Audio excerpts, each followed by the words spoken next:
ओम शांति। 8 जनवरी 2025। बाबा के महावाक्य।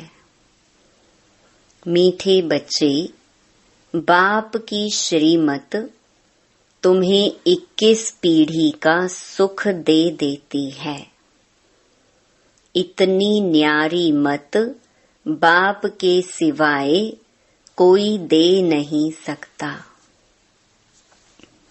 तुम श्रीमत पर चलते रहो। प्रश्न: अपने आप को राज तिलक देने का सहज पुरुषार्थ क्या है? उत्तर: पहला, अपने आप को राज तिलक देने के लिए बाप की जो शिक्षाएं मिलती हैं उन पर अच्छी रीति चलो। इसमें आशीर्वाद व कृपा की बात नहीं। दूसरा, फॉलो फादर करो, दूसरे को नहीं देखना है। मन मनाभव, इससे अपने को आपे ही तिलक मिलता है। पढ़ाई और याद की यात्रा से ही तुम बैगर टू प्रिंस बनते हो। गीत ओम नमो शिवाय। ओम शांति। जब बाप और दादा ओम शांति कहते हैं तो 2 बार भी कह सकते हैं, क्योंकि दोनों एक में हैं। एक है अव्यक्त, दूसरा है व्यक्त। दोनों इकट्ठा है। 2 का इकट्ठा आवाज भी होता है, अलग अलग भी हो सकता है। यह एक वंडर है। दुनिया में यह कोई नहीं जानते कि परमपिता परमात्मा इनके शरीर में बैठ ज्ञान सुनाते हैं। यह कहाँ भी लिखा हुआ नहीं है। बाप ने कल्प पहले भी कहा था, अभी भी कहते हैं कि मैं इस साधारण तन में बहुत जन्मों के अंत में इनमें प्रवेश करता हूँ, इनका आधार लेता हूँ। गीता में कुछ न कुछ ऐसे वर्शंस हैं जो कुछ रियल भी हैं। यह रियल अक्षर हैं, मैं बहुत जन्मों के अंत में प्रवेश करता हूँ, जबकि यह वानप्रस्थ अवस्था में है। इनके लिए यह कहना ठीक है। पहले पहले सतयुग में जन्म भी इनका है, फिर लास्ट में वानप्रस्थ अवस्था में है, जिसमें ही बाप प्रवेश करते हैं। तो इनके लिए ही कहते हैं, यह नहीं जानते कि हमने कितने पुनर्जन्म लिए। शास्त्रों में 84 लाख पुनर्जन्म लिख दिया है। यह सब है भक्ति मार्ग। इनको कहा जाता है भक्ति कल्ट। ज्ञान कांड अलग है, भक्ति कांड अलग है। भक्ति करते करते उतरते ही आते हैं। यह ज्ञान तो एक ही बार मिलता है। बाप एक ही बार सर्व की सद्गति करने आते हैं। बाबा आकर सबकी एक ही बार प्रारब्ध बनाते हैं, भविष्य की। तुम पढ़ते ही हो भविष्य नई दुनिया के लिए। बाप आते ही हैं नई राजधानी स्थापन करने, इसीलिए इनको राजयोग कहा जाता है। इनका बहुत महत्व है। चाहते हैं भारत का प्राचीन राजयोग कोई सिखलावे, परंतु आजकल यह सन्यासी लोग बाहर जाकर कहते हैं कि हम प्राचीन राजयोग सिखलाने आए हैं। तो वह भी समझते हैं। हम सीखें क्योंकि समझते हैं योग से ही पैराडाइज स्थापन हुआ था। बाप समझाते हैं योग बल से तुम पैराडाइज के मालिक बनते हो। पैराडाइज स्थापन किया है बाप ने। कैसे स्थापन करते हैं वह नहीं जानते। यह राजयोग रूहानी बाप ही सिखलाते हैं। जिस्मानी कोई मनुष्य सिखला ना सके। आजकल एडल्ट्रेशन, करप्शन तो बहुत है ना। इसीलिए बाप ने कहा है मैं पतितों को पावन बनाने वाला हूँ। जरूर फिर पतित बनाने वाला भी कोई होगा। अभी तुम जज करो, बरोबर ऐसे है ना। मैं ही आकर सभी वेदों शास्त्रों आदि का सार सुनाता हूँ। ज्ञान से तुमको 21 जन्मों का सुख मिलता है। भक्ति मार्ग में है अल्पकाल क्षण भंगुर सुख। यह है 21 पीढ़ी का सुख जो बाप ही देते हैं। बाप तुमको सद्गति देने के लिए जो श्रीमत देते हैं वह सबसे न्यारी है। यह बाप सबकी दिल लेने वाला है। जैसे वह जड़ दिलवाड़ा मंदिर है, यह फिर है चैतन्य दिलवाला मंदिर। एक्यूरेट तुम्हारी एक्टिविटी के ही चित्र बने हैं। इस समय तुम्हारी एक्टिविटी चल रही है। दिलवाला बाप मिला है, सर्व का सद्गति करने वाला, सर्व का दुख हरकर सुख देने वाला। कितना ऊंच ते ऊंच गाया हुआ है। ऊंच ते ऊंच है भगवान शिव की महिमा। भल चित्रों में शंकर आदि के आगे भी शिव का चित्र दिखाया है। वास्तव में देवताओं के आगे शिव का चित्र रखना तो निषेध है। वह तो भक्ति करते नहीं। भक्ति ना देवताएं करते न सन्यासी करते हैं। वह हैं ब्रह्म ज्ञानी, तत्व ज्ञानी। जैसे यह आकाश तत्व है, वैसे वह ब्रह्म तत्व है। वह बाप को तो याद करते नहीं, ना उनको यह महामंत्र मिलता है। यह महामंत्र बाप ही आकर संगम युग पर देते हैं। सर्व का सद्गति दाता बाप एक ही बार आकर मन मना भव का मंत्र देते हैं। बाप कहते हैं, बच्चे देह सहित देह के सब धर्म त्याग, अपने को अशरीरी आत्मा समझ मुझ बाप को याद करो। कितना सहज समझाते हैं। रावण राज्य के कारण तुम सब देह अभिमानी बने हो। अभी बाप तुमको आत्म अभिमानी बनाते हैं। अपने को आत्मा समझ मुझ बाप को याद करते रहो, तो आत्मा में जो खाद पड़ी है वह निकल जाए। सतो प्रधान से सतो में आने से कलाएं कम होती है ना। सोने की भी कैरेट होती है ना। अभी तो कलयुग अंत में सोना देखने में भी नहीं आता। सतयुग में तो सोने के महल होते हैं। कितना रात दिन का फर्क है। उसका नाम ही है गोल्डन एजेड वर्ल्ड। वहाँ ईंट पत्थर आदि का काम नहीं होता। बिल्डिंग बनती है तो उसमें भी सोने चांदी के सिवाय और कीचड़ पट्टी नहीं होती। वहाँ साइंस से बहुत सुख है। यह भी ड्रामा बना हुआ है। इस समय साइंस घमंडी है, सतयुग में घमंडी नहीं कहेंगे।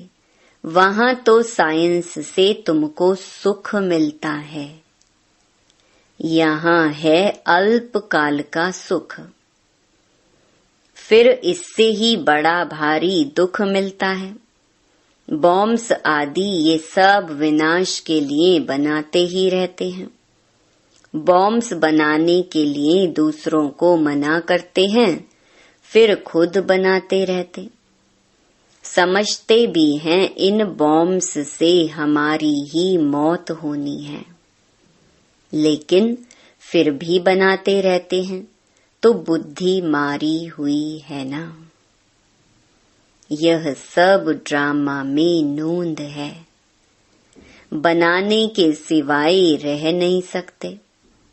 मनुष्य समझते हैं कि इन बॉम्ब्स से हमारा ही मौत होगा, परंतु पता नहीं कि कौन प्रेरित कर रहा है। हम बनाने बिगर रह नहीं सकते, जरूर बनाने ही पड़े। विनाश की भी ड्रामा में नोंद है। कितना भी भल कोई पीस प्राइज दे, परंतु पीस स्थापन करने वाला एक बाप ही है। शांति का सागर बाप ही शांति, सुख, पवित्रता का वर्षा देते हैं। सतयुग में है बेहद की संपत्ति, वहां तो दूध की नदियां बहती हैं। विष्णु को क्षीर सागर में दिखाते हैं, यह भेंट की जाती है। कहाँ वह क्षीर सागर, कहाँ यह विषय सागर। भक्ति मार्ग में फिर तालाब आदि बनाकर उसमें पत्थर पर विष्णु को सुला देते हैं। भक्ति में कितना खर्चा करते हैं, कितना waste of time, waste of money करते हैं। देवियों की मूर्तियां कितना खर्चा कर बनाते हैं, फिर समुद्र में डाल देते हैं, तो पैसे वेस्ट हुए ना। यह है गुड़ियों की पूजा। कोई के भी ऑक्यूपेशन का किसको पता नहीं है। अभी तुम किसके भी मंदिर में जाओ तो तुम हर एक का ऑक्यूपेशन जानते हो। बच्चों को मना नहीं है कहाँ भी जाने की। आगे तो बेसमझ बनकर जाते थे, अभी सेंसिबल बनकर जाते हो। तुम कहेंगे हम इनके 84 जन्मों को जानते हैं। भारतवासियों को तो श्री कृष्ण के जन्म का भी पता नहीं है। तुम्हारी बुद्धि में यह सारी नॉलेज है। नॉलेज सोर्स ऑफ इनकम है। वेद शास्त्र आदि में कोई एम ऑब्जेक्ट नहीं है। स्कूल में हमेशा एम ऑब्जेक्ट होती है। इस पढ़ाई से तुम कितने साहूकार बनते हो। ज्ञान से होती है सद्गति। इस नॉलेज से तुम संपत्तिवान बनते हो। तुम कोई भी मंदिर में जाएंगे तो झट समझेंगे यह किसका यादगार है। जैसे दिलवाड़ा मंदिर है, वह है जड़, यह है चैतन्य। हूबहू जैसे यहाँ झाड़ में दिखाया है, वैसा मंदिर बना हुआ है। नीचे तपस्या में बैठे हैं, ऊपर छत में सारा स्वर्ग है। बहुत खर्चे से बनाया हुआ है, यहाँ तो कुछ भी नहीं है। भारत 100% सॉल्वेंट पावन था। अभी भारत 100% इंसॉल्वेंट पतित है, क्योंकि यहाँ सब विकार से पैदा होते हैं। वहाँ गंदगी की बात नहीं होती। गरुड़ पुराण में रोचक बातें इसलिए लिखी हैं कि मनुष्य कुछ सुधरे, परंतु ड्रामा में मनुष्यों का सुधरना है नहीं। अभी ईश्वरीय स्थापना हो रही है। ईश्वर ही स्वर्ग स्थापन करेंगे ना। उनको ही हेवनली गॉड फादर कहा जाता है। बाप ने समझाया है, वह लश्कर जो लड़ते हैं, वह सब कुछ करते हैं राजा रानी के लिए। यहाँ तुम माया पर जीत पाते हो अपने लिए। जितना करेंगे उतना पाएंगे। तुम हरेक को अपना तन मन धन भारत को स्वर्ग बनाने में खर्च करना पड़ता है। जितना करेंगे उतना ऊंच पद पाएंगे। यहाँ रहने का तो कुछ है नहीं। अभी के लिए ही गायन है, किनकी दबी रहेगी धूल में। अभी बाप आया हुआ है तुमको राज्य भाग्य दिलाने। कहते हैं अब तन मन धन सब इसमें लगा दो। इसने माना ब्रह्मा ने सब कुछ न्योछावर कर दिया ना। इनको कहा जाता है महादानी। विनाशी धन का दान करते हैं तो अविनाशी धन का भी दान करना होता है, जितना जो दान करें। नामी ग्रामी दानी होते हैं तो कहते हैं फलाना बड़ा फिलैंथ्रोपिस्ट था। नाम तो होता है ना, वो इनडायरेक्ट ईश्वर अर्थ करते हैं। राजाई नहीं स्थापन होती है। अभी तो राजाई स्थापन होती है, इसीलिए कंप्लीट फिलैंथ्रोपिस्ट बनना है। भक्ति मार्ग में गाते भी हैं हम वारी जाएंगे। इसमें खर्चा कुछ नहीं है। गवर्नमेंट का कितना खर्चा होता है। यहाँ तुम जो कुछ करते हो अपने लिए, फिर चाहे 8 की माला में आओ, चाहे 108 में, चाहे 16,108 में। पास विद ऑनर बनना है। ऐसा योग कमाओ जो कर्मातीत अवस्था को पालो, फिर कोई सजा ना खाओ। तुम सब हो वॉरियर्स। तुम्हारी लड़ाई है रावण से, कोई मनुष्य से नहीं है। नापास होने के कारण 2 कला कम हो गई। त्रेता को 2 कला कम स्वर्ग कहेंगे। पुरुषार्थ तो करना चाहिए ना, बाप को पूरा फॉलो करने का। इसमें मन बुद्धि से सरेंडर होना होता है। बाबा यह सब कुछ आपका है। बाप कहेंगे यह सर्विस में लगाओ। मैं जो तुमको मत देता हूँ वह कार्य करो। यूनिवर्सिटी खोलो, सेंटर्स खोलो, बहुतों का कल्याण हो जाएगा। सिर्फ यह मैसेज देना है, बाप को याद करो और वर्षा लो। मैसेंजर पैगंबर तुम बच्चों को कहा जाता है। सबको यह मैसेज दो कि बाप ब्रह्मा द्वारा कहते हैं कि मुझे याद करो तो तुम्हारे विकर्म विनाश होंगे, जीवन मुक्ति मिल जाएगी। अभी हैं जीवन बंध, फिर जीवन मुक्त होंगे। बाप कहते हैं मैं भारत में ही आता हूँ। यह ड्रामा अनादि बना हुआ है। कब बना, कब पूरा होगा, यह प्रश्न नहीं उठ सकता। यह तो ड्रामा अनादि चलता ही रहता है। आत्मा कितनी छोटी बिंदी है, उसमें यह अविनाशी पार्ट नोंधा हुआ है। कितनी गुहिया बातें हैं। स्टार मिसल छोटी बिंदी है। माताएं भी यहाँ मस्तक पर बिंदी देती हैं। अभी तुम बच्चे पुरुषार्थ से अपने आप को राज तिलक दे रहे हो। तुम बाप की शिक्षा पर अच्छी रीति चलेंगे तो जैसे कि तुम अपने को राज तिलक देते हो। ऐसे नहीं कि इसमें आशीर्वाद व कृपा होगी। तुम ही अपने को राज तिलक देते हो। असल में यह राज तिलक है। फॉलो फादर करने का पुरुषार्थ करना है, दूसरों को नहीं देखना है। यह है मन मना भव, जिससे अपने को आपे ही तिलक मिलता है, बाप नहीं देते हैं। यह है ही राजयोग। तुम बेगर टू प्रिंस बनते हो तो कितना अच्छा पुरुषार्थ करना चाहिए, फिर इनको भी फॉलो करना है। यह तो समझ की बात है ना। पढ़ाई से कमाई होती है, जितना जितना योग उतनी धारणा होगी। योग में ही मेहनत है, इसलिए भारत का राजयोग गाया हुआ है। बाकी गंगा स्नान करते करते तो आयु भी चली जाए तो भी पावन बन न सके।